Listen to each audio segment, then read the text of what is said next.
Pope has expressed deep sorrow after the release of a report into sexual abuse within the Catholic Church in France.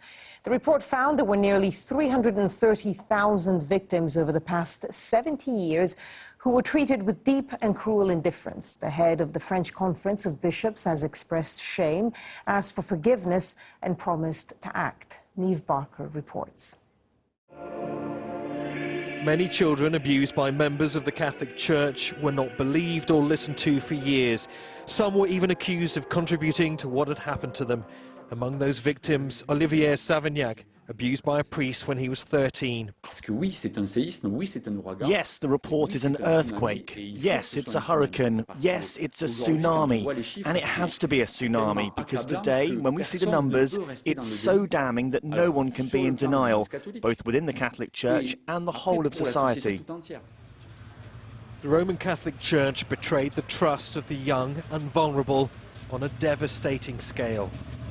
The conclusion of a 2.5-year investigation into clerical child abuse carried out by 3,000 suspected paedophiles in the French Church. In the French population, now aged 18 and over, 216,000, plus or minus 50,000, were sexually assaulted by clerics, priests or nuns as minors.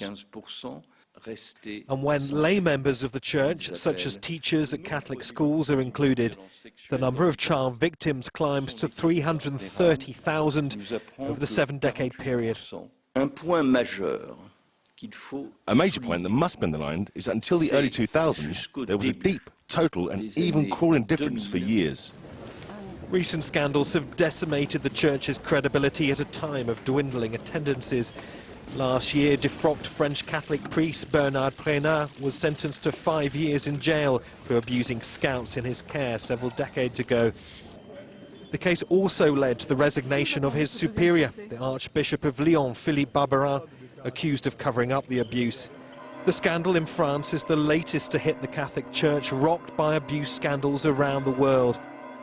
In June, Pope Francis said the church abuse crisis was a worldwide catastrophe. This year, he issued an extensive revision of church law, insisting bishops take robust action against clerical abuse. The French Church said in March it would propose some form of financial aid to the victims, but campaigners have been left asking how it's possible to put a price on suffering.